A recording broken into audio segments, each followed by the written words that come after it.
धर्मवीर छत्रपती संभाजी महाराज यांच्या बलिदान स्थळी आणि समाधी स्थळाचं विकास आराखड्याचं आज भूमिपूजन मुख्यमंत्री एकनाथ शिंदे, उपमुख्यमंत्री अजित पवार आणि देवेंद्र फडणवीस यांच्याकडून होत आहे। आपल्यासोबत बोलण्यासाठी येथील माजी खासदार शिवाजी आढळराव पाटील दादा, ज्या पद्धतीने आपण पाहतो की खरं तर विकास आराखडा बरेच दिवस रखडला होता, आज त्याचं भूमिपूजन होतं आहे। अशी अनेक कामं रखडली होती। ह्या शिरूर लोकसभा मतदारसंघामध्ये अनेक कामं रखडली, त्याला आता चालना मिळायला लागली। पुणे नाशिक रेल्वेचं काम असेल, जसा माझा पराभव झाला त्या ठिकाणी रेल्वे होती तिथंच राहिली, एकही इंच पुढे गेली नव्हती। आता त्याला कुठे ह्या बजेटमध्ये चालना मिळाली, ते काम चालू होतं आहे।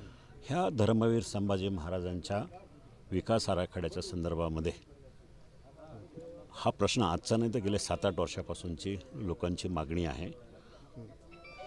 हे महाराष्ट्रातल्या जनतेचा भावनेचा प्रश्न आहे। धर्मवीर संभाजी महाराज महाराष्ट्रातल्या कानाकोपऱ्यातून प्रत्येक वर्षी इथं भाविक येतात, शंभू भक्त येतात। अशा वेळेला इथं आल्यानंतर पाहिलं तर अशी म्हणाव्या अशा सोयी नाही, म्हणावा असा सुधारणा झालेल्या नाहीत, म्हणून लोकांची मागणी असल्यामुळं ग्रामस्थांनी उठाव केला।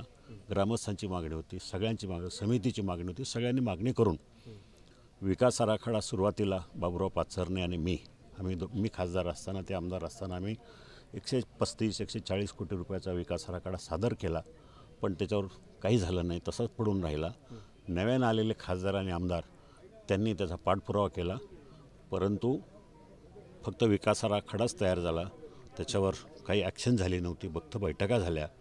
मग नवीन मुख्यमंत्री एकनाथभाई शिंदे मुख्यमंत्री विराजमान झाल्यानंतर मी पाठपुरावा केला आणि सगळ्या IAS अधिकाऱ्यांच्या संबंधित जवळ 10-12 IAS अधिकारी आणि जिल्ह्यातले जिल्हाधिकारी, विभागीय आयुक्त, CEO सगळ्यांना बरोबर घेऊन बैठक लावली आणि बैठकीमध्ये माझ्या मतदारसंघातल्या 5 विविध महत्त्वाच्या प्रश्नांच्या बरोबर हा प्रश्न तिथं मांडला आणि सांगितलं की हा विकास आराखडा परिपूर्ण नाही, ग्रामस्थांना विश्वासात घेतलेलं नाही, ग्रामस्थांना काही माहिती नाही यातलं, तर याच्यात सुधारणा केली पाहिजे, अजून नवीन गोष्टी ॲड केल्या पाहिजे आणि ग्रामस्थांना विचारात घेतल्या पाहिजे।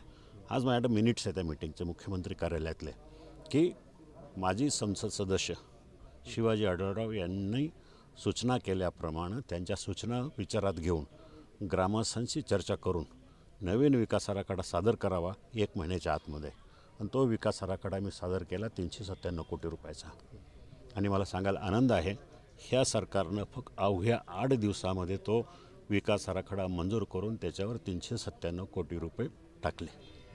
आता त्यातलाच एक भाग म्हणून सुरुवातीला पहिल्या टप्प्यामध्ये 175 कोटी रुपयाचं टेंडर निघालं आणि त्याच्या कामाला आजपासून सुरुवात होते। ही आपल्या सगळ्यांच्या दृष्टीनं अभिमानाची गोष्ट आहे, ही सरकारची तत्परता आहे। ह्यापूर्वी कोणी काय केलं हे आम्हाला माहिती नाही, परंतु ह्या सरकारनं मुख्यमंत्री एकनाथभाई शिंदे, अजितदादा आणि देवेंद्रजी ह्या तिघांनी ही गोष्ट मनावर घेतल्यामुळं हा विकास आराखडा प्रत्यक्षात उतरतो आहे। निकापूच्यापदी पाहिले 2019च्या निवडणुकीमध्ये डॉक्टर अमोल कोल्हे होते, त्यांनी हा मुद्दा उभारला होता की वडूतुळापूर येथील समाधी बांधणार असा त्यांचा अजेंडा होता। मात्र आता 2024ची निवडणूक येते आणि 2024च्या लोकसभेच्या निवडणुकीच्या अनुषंगाने अगोदरच या ठिकाणी विकास आराखड्याचं भूमिपूजन होतं आहे। त्यांचं काय विचारूच नका।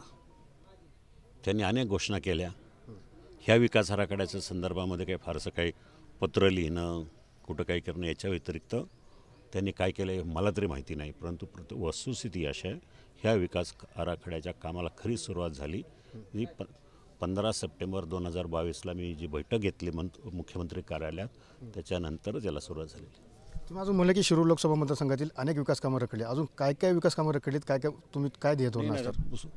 2019ला पराभव झाला त्यावेळेला आपण पाहिलं Pune Nashik railway semi high speed railway, एकही इंच तिथं हालचाल झाली नाही, त्याला आता खऱ्या अर्थानं ह्या सरकारनं चालना दिलेली आहे। इंद्रायणी मेडिसिटी नुसती कागदावरच राहिली, कागदावरही नाही आली, नुसती भाषणात राहिली, त्याचं प्रत्यक्षात काही नाही, अजून फाईल एक तुकडा कागदाचा पण तयार नाही। भक्तिशक्ती कॉरिडॉर हे शब्द खूप मोठेच ऐकायला लोकांना सुखावणारे आहेत, पण काय झालं भक्तिशक्ती कॉरिडॉर काही नाही, म्हणजे ह्या नुसत्या घोषणा हवेत विरळ झालेल्या आहेत।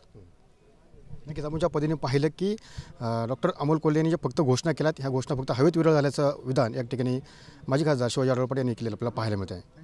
कॅमेरामन प्रसाद समी, सुनील दिगळे, TV9 मराठी, वडोदुर्ग, पुणे।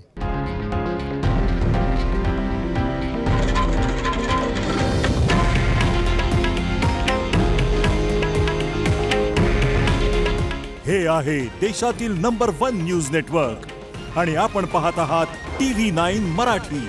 काळजी तुमची, हित महाराष्ट्राचं.